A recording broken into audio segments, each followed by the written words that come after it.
So Andre, I'll go ahead and turn it over to you so we can get rolling. Awesome. Thanks, Alex, for having me. And yeah, welcome everybody. Sorry for the glitches, but I think you wouldn't mind that because you're here for what every marketer is thinking about, the topic that's on everybody's head, and that's how to win in AI search and beyond. We at Ahrefs have a lot of studies, and we try to package them into something condensed so you get the best practices out of the box. Everybody good? Let's see some thumbs up in the chats. Are you ready to get started? Probably are already. Awesome. Love. Thumbs up. Everything. Awesome. Awesome. I won't be able to see the chat, by the way. I'm going to present the full presentation. There's going to be some polls in between. I'm going to ask for Alex's help, but we're going to have the Q&A. So leave the questions towards the end. There's going to be a final Q&A towards the end. Fire up the questions there in the chat, and Alex will pick the best ones so I can answer them afterwards. All right. So with that being said, I'm not going to waste any more of your time. You are here to learn how to win in AI search. Now let's address the current search landscape. So organic search is harder than ever. Zero-click content, that's the content that gets already answered on the query in itself. That takes up approximately 60% in the US alone. That was for 2024. This is a study by Rand Fishkin. Approximately the same percentage is also being taken by zero-click searches in the European zone as well. Google is also throwing at us endless curveballs in the form of Google algorithm updates. I've listed some here, but as you can see, there's different ones. So we have spam update, core updates. Those guys can also mess things up. So we have a Google search ranking bug in August 2024. The main idea is to either adapt to those kind of Google algorithm updates or die 1,000-cut type of death. And on top of that, AI traffic is slowly but surely emerging as a new acquisition channel. In fact, based on our own study, almost 2/3 of sites receive AI traffic. Now, in September last year, this was about as much as Reddit, but we also checked it 1 year later. So in September 2025, traffic from ChatGPT, Perplexity, and Gemini has already doubled and dwarfed Reddit. So this proves it's a very relevant traffic to invest in.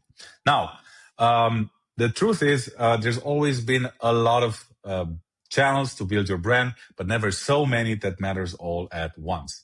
Even at Ahrefs, we ask ourselves the same question. How can we meet our customers in their desired, in their preferred channels? How can we stay top of their mind and meet them halfway? So the question begs, what's the mode to those kind of changes? How do I build a brand that withstands all of those search landscape changes? And the answer is very simple, and it's always been up our nose, and that is to actually build brand awareness. So brand is what people talk and search about when you're not there at your desk. When done right, brand awareness or branding in general can actually increase your SEO efforts, decrease your cost of acquisition across all your acquisition channels, and also increase the likelihood of showing up in AI answers. And it's not only recommendable to increase your brand awareness. If you do it right, you're also going to be more profitable, and you're also going to protect your brand from being hijacked by other websites or by other competitors.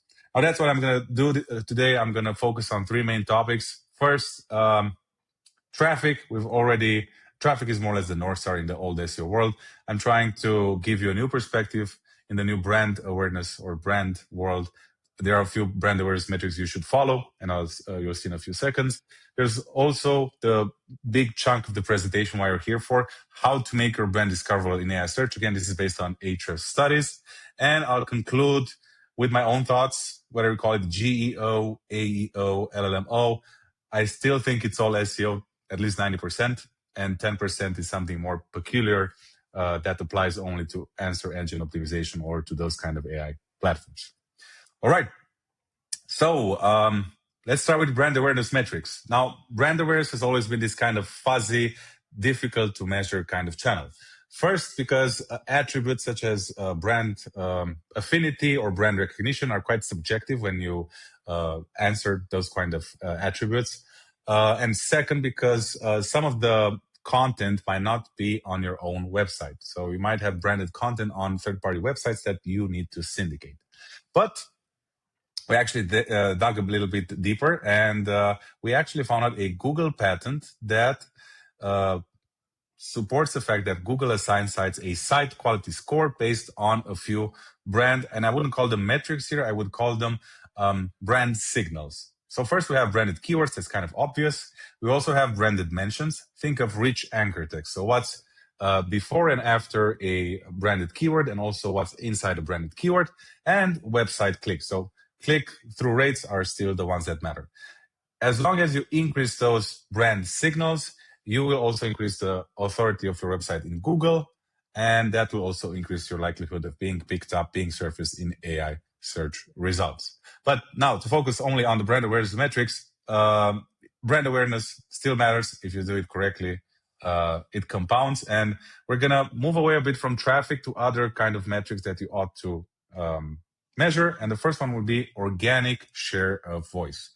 Simply put, how popular your brand is relative to the other competitive brands in your own niche. Now, if you want to see what's the definition and also the math behind it, the formula, here you have it. I wouldn't focus too much on it. I would focus on the why behind this metric. Why should I actually measure this kind of metric? Again, organic share of voice shows you your brand popularity in SEO, shows you how much you own of the organic keywords after which you battle with the other competitors in your niche. Now, to measure it, go to Ahrefs Site Explorer tool. You folks already know about Ahrefs. This is our competitive intelligence tool. I went over the overview report and I added here Nike.com versus 3 of its competitors, and went for the share of voice over a particular period of time. Now, I cannot show you this on the timeline, but usually you hover over it to see how it's evolved over a particular time. And Nike, of course, dominates the shoe industry with the 71.1% share of voice. But I wouldn't have guessed that On.com, this is a Swiss brand, by the way, for those of you who don't know, would be on the second place in the United States. I would have expected, for example, ASICS to be there. But probably On.com is ranking for more non-branded keywords in the shoe industry than ASICS and Hoka does. So the way to look at this chart as a CMO, as a marketer, as an SEO is, okay, who's gaining more share of voice compared to me? If I'm losing something, then for sure there's somebody who's gaining. I might be losing also because of Google algorithm updates or the introduction of AI overviews or AI mode, which is more or less cutting off informational keywords. But more likely than not, there's also a competitor in the background who's stealing traffic from those keywords I'm also targeting. The next metric is branded keyword search volume. In other words, the search demand of your brand. If it's growing, if people are actively recalling your brand, then you have a pipeline, then you have sales. If it's declining, then somebody else is taking a place in your customer's mind and you're losing share of memory. If this wasn't enough, we actually conducted our own study, and roughly 50% of all searches in Google are branded. Now, if this isn't a good enough reason to actually track branded keyword search volume, then I don't know what it is. To actually monitor its growth, go to Ahrefs Keywords Explorer. This is our keyword discovery tool. And what I did here was to add our brand in itself, Ahrefs, together with all the other misspellings. So A space Ahrefs, A space Ahrefs, you get a point. Then go to the matching terms report. This is going to expand the list of keyword with all the keywords containing those misspellings, and look at the global search volume. So for us, it's 1.7 million. Okay, this is a static SEO metric, doesn't tell us anything. So what I would argue is go for this filter. It's called growth forecast, and check, okay, how did my global search volume perform this year compared to the last one? Is it growing? Are people actively recalling my brand, typing in my brand, searching after it online? Or is a competitor already taking up share of memory, as we call it, relative to my brand? All right, so we're done with the brand awareness, I would say search demand, so you can actually see whether or not people are recalling your brand. Let's see if they actually also convert as well. So that's where branded keywords traffic comes in. It's quite self-explanatory. It's traffic coming from branded keywords from your brand or core tools or core products of your brand. This one is pretty straightforward. You can go back to Ahrefs Site Explorer, head over to Overview for your own domain, and we're going to have a widget, the branded versus non-branded keywords widget. Now, this is quite black and white. You get the branded versus non-branded keyword ratio, and also some deltas here on a monthly basis, so you can check them and see how you perform on a month-to-month basis. Now, these were just 3 of the brand awareness metrics we recommend you to track in the new AI search world, which is more or less brand awareness related. You will see what I talk in a few seconds. But if you want to talk about the other, or want to learn about the other brand awareness metrics, I didn't talk, for example, about direct traffic. So people directly typing in your domain in a web browser or social media traffic, you can scan this QR code. It's an article from my colleague Luis, who talks extensively about it. All right, let's talk about the elephant in the room, how to make your brand discoverable in AI search.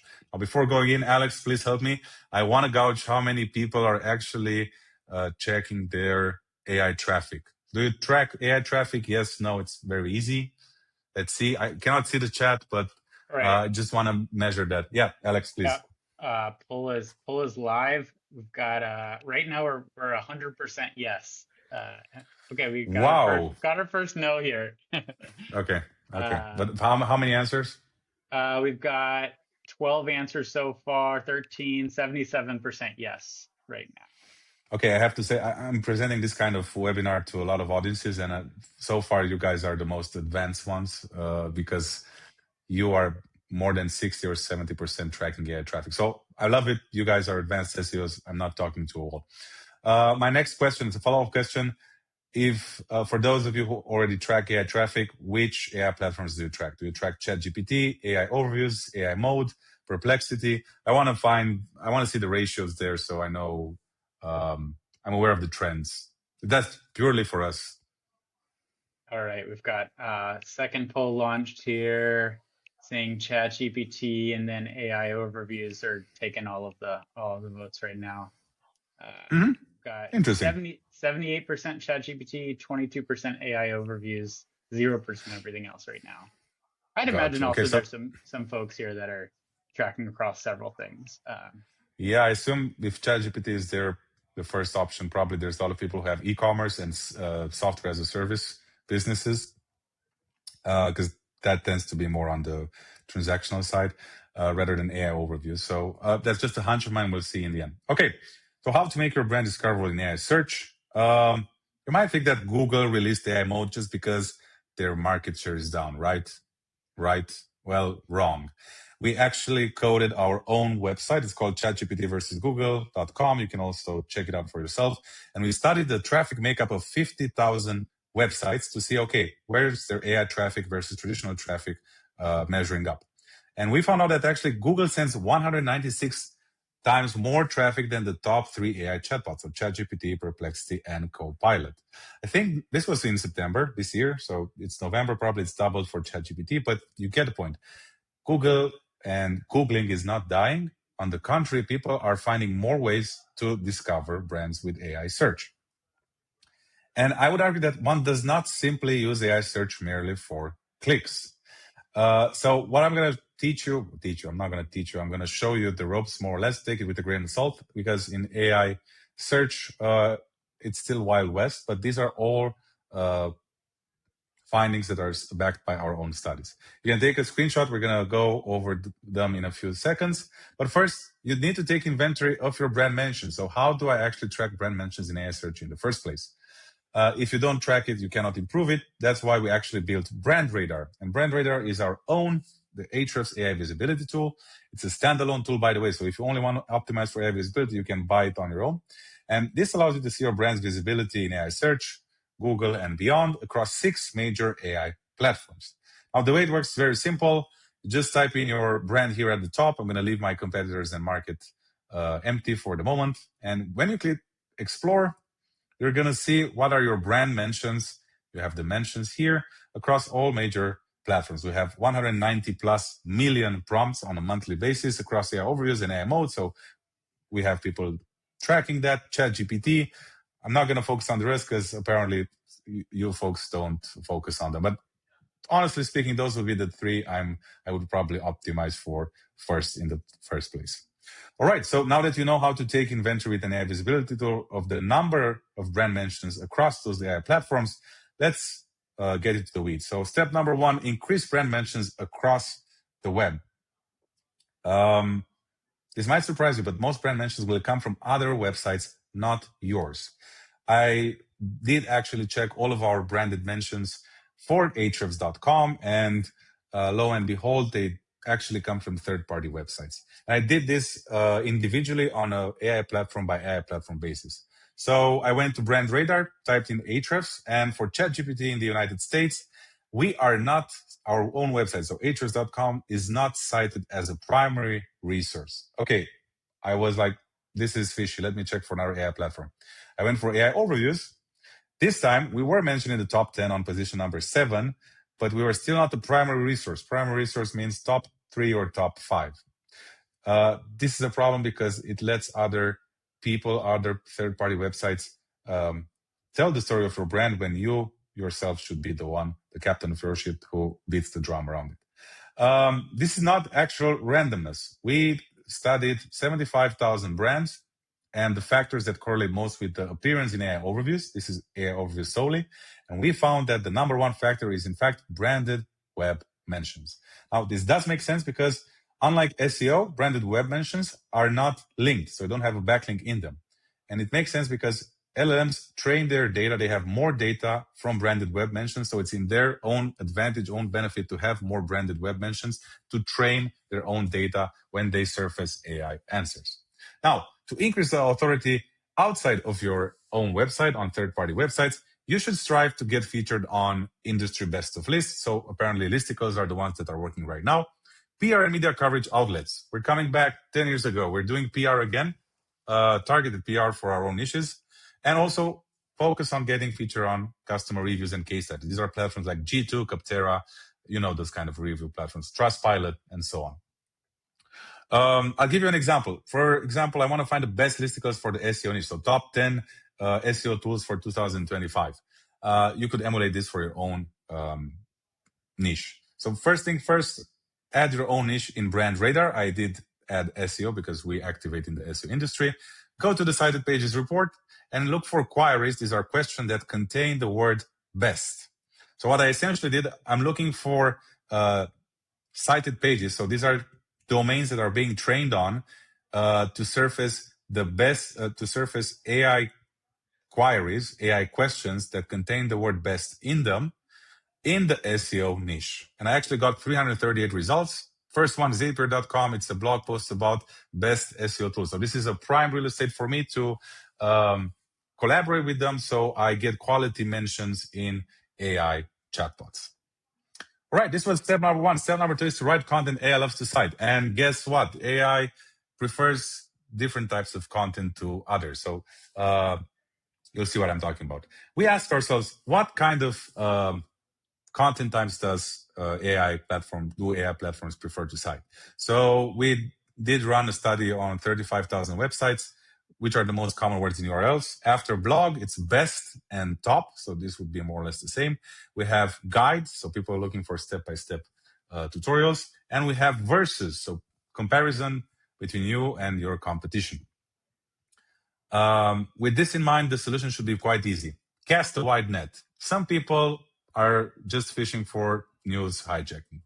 Others, like you come here for a webinar, a step-by-step one to understand how things are done sequentially. While others are actually just simply looking for supporting their decision-making with hard facts. Now, always start from your own website. You have Google Analytics, run some regex expressions to see where your AI traffic is coming from. If that's too complex, you can also try Ahrefs' free web analytics tool. And here, you're going to see the traffic sources make up by AI search platforms. So we have ChatGPT, Copilot, Gemini, Claude, Perplexity, who are sending traffic to the designated pages in AI Answers. So you will know exactly what kind of pages are recommended from your own website. One last tip, keep your content fresh. We analyzed 17 million citations across websites, and we found out that sites that have fresher content get cited most. the content needs to be 27.5% fresher to be referenced in AI platforms. Why is freshness an important factor here? Mostly because it's how AI platforms work. So AI platforms actually use their own training data and also search. They also perform real-time searches in Google, Bing, and so on when it comes to more complex queries. So for example, if you have a very simple question, can dogs eat cinnamon? Yes, they can. They will use their own training data, so they will not search externally on other search engines for a more complex answer. But when you have a very specific query, I don't know, best marketing agencies, Seattle in 2025, they will perform an active search on Google or Bing, and they will retrieve the most comprehensive information when in order to build up that AI answer. The process itself is called retrieval augmented generation, RAG, and freshness is your key to being mentioned or to being surfaced first in those AI platforms. Speaking of content, it's time to structure content for AI comprehension. And probably most of you know that in the new AEO, GEO world, call it however you want content that's purely, that's clearly structured. So you have a higher likelihood of being referenced, of being pulled up in AI answers. Now, chunking is the method that I have here. Basically, the content of your page is downloaded as a PDF.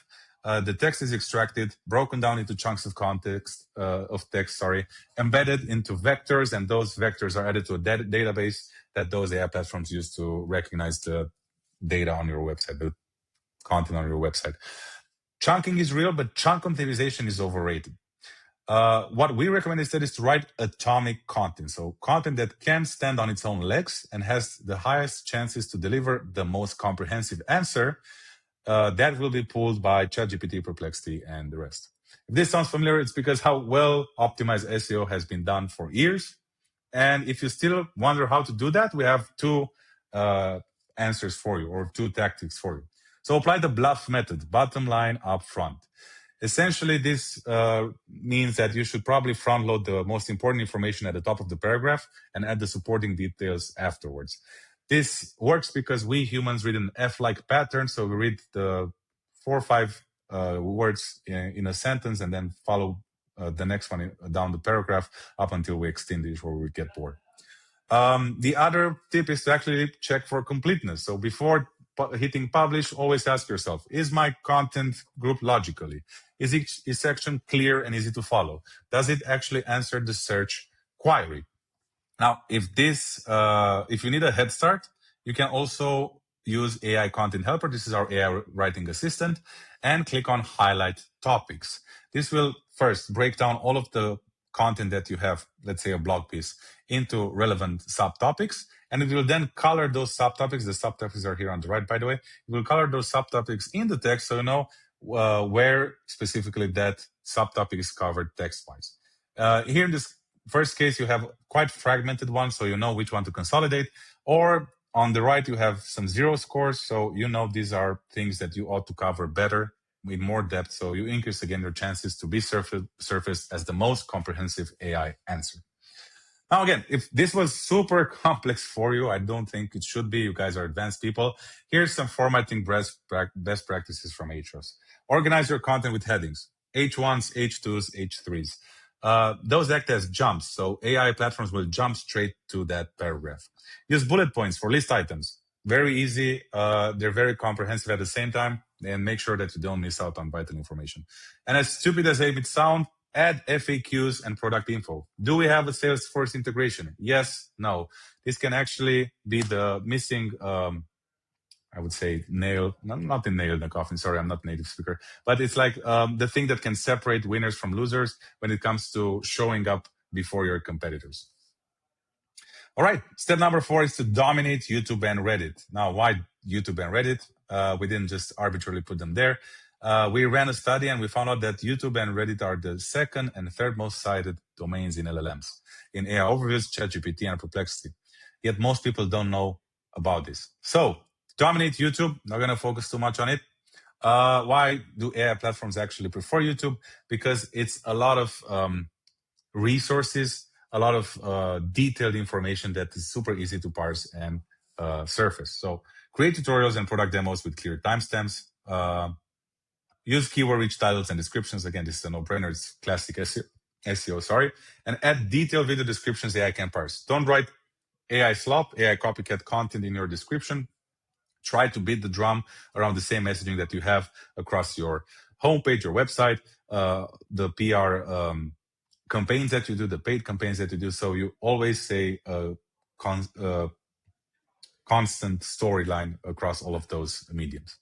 We actually also have our own YouTube video. If you type in ranking #1 on YouTube, Ahrefs, we're going to show you how to do that. Now, with Reddit, it's kind of tricky. First, you need to find Reddit threads already ranked on Google, because they are the ones being trained on LLMs. And then the hard part is to add thoughtful answers to relevant subreddits. The problem, you need to have enough karma points, have enough tenure in a specific subreddit, and not be too promotional so you don't get demoted by mods. I'm not going to focus on that. That's up to you. I'm going to focus on the first one, which is to find Reddit threads already ranking on Google. So again, you increase your chances to show up in those AI answers.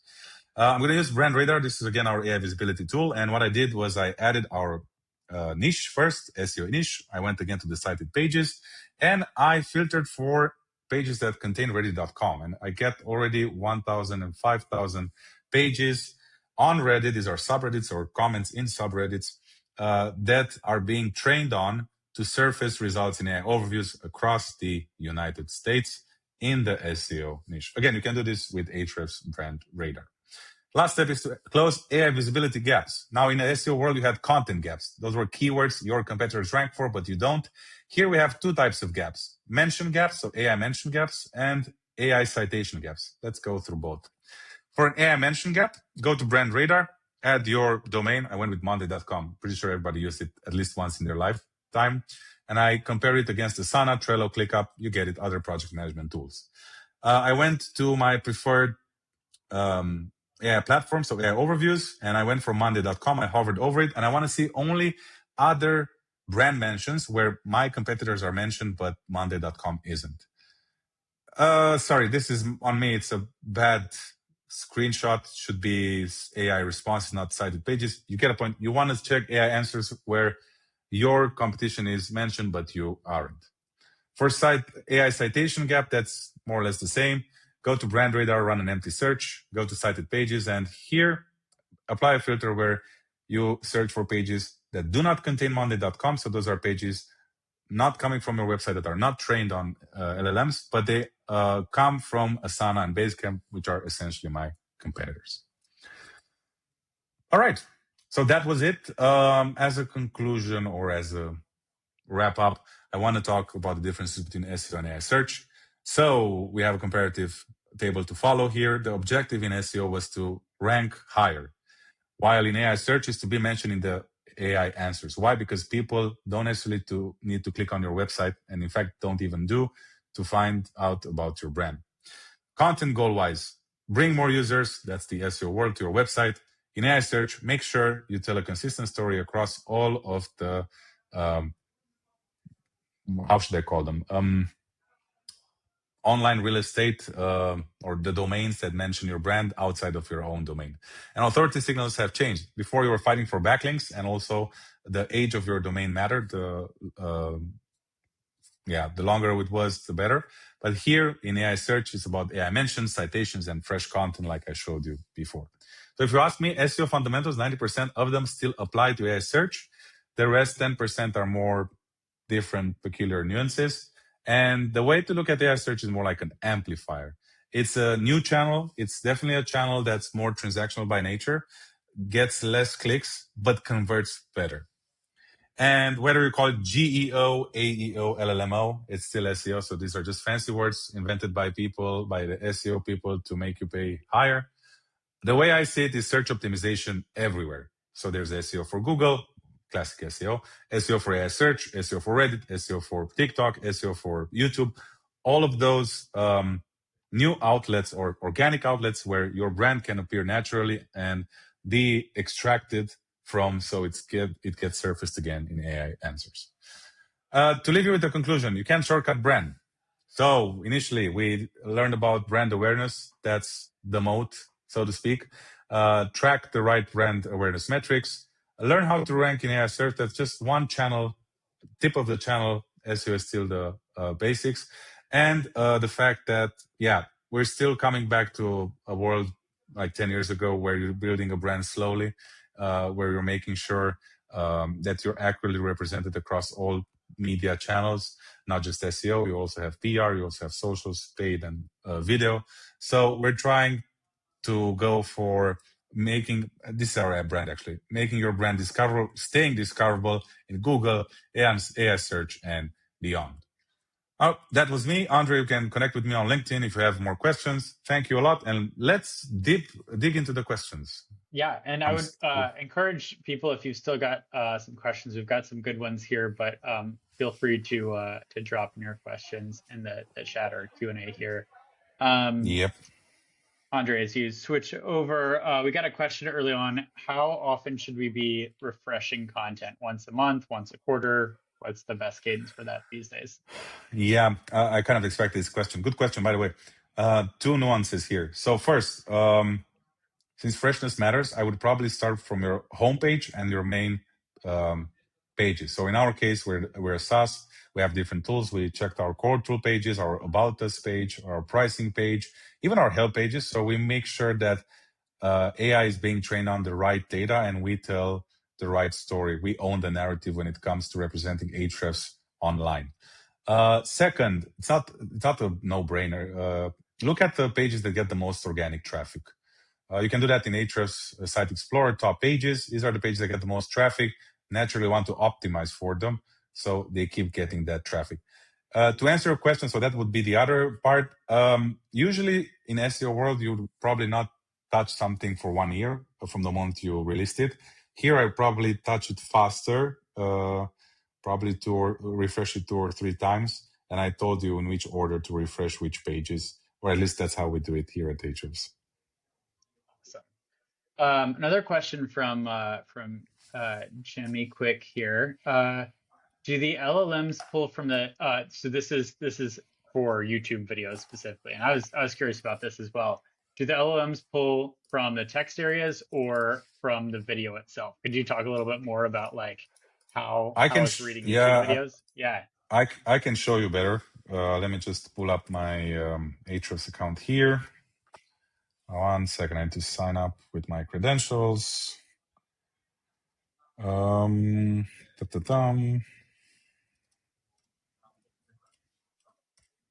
answer the question, yes and yes. So they pull up from thumbnails, video titles, and also transcripts. And I'm going to show you. Oh, damn. 1 second. I need to sign into another account. Into my Okta account, of course. 1 second. I'm going to show you in 1 second. But I answered your question already. So both yes. Any kind of real estate, online real estate that helps you surface your brand or does that. 1 second. Authentication again.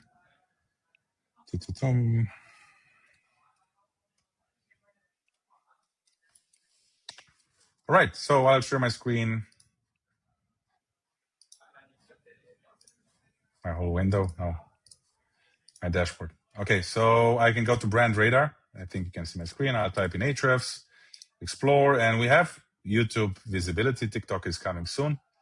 Let me type Ahrefs spot. No, let me type MailChimp. MailChimp is better. And as you can see here, we have the title in the thumbnail, the title in itself. We even have transcripts, so we can see the brand mentions being pulled at a specific timestamp. So I know across the video when it was mentioned and if it was mentioned naturally or with paid. And you can see all the other brands that are being mentioned. In this case, it's MailChimp, but if you had MailChimp now has email marketing services and CRM. I didn't know that. So if they would be under 2 different names, they would probably both show up here. But yeah, Jimmy, to answer your question, both. I've got a question for you, Andre, as well. Sure. Talked about Reddit and YouTube here. I'm curious, is there any early insight? I've heard this question float around a lot recently, is LinkedIn has really picked up in the past year or so. Do we think that's going to be a big source moving forward? Have you seen any indication of that, or is that not really being pulled right now? I only have noticed something. Apparently, LinkedIn has blogs. Yeah. So those tend to be parsed faster than, I don't know, LinkedIn thoughtful Yes. content or Yeah. actual posts. That's the only comment I have. We're still, so again, caveat here, I probably should have said that before the Q&A started. AI search now is just like the Wild West. A lot of things are tested to see if they work or not.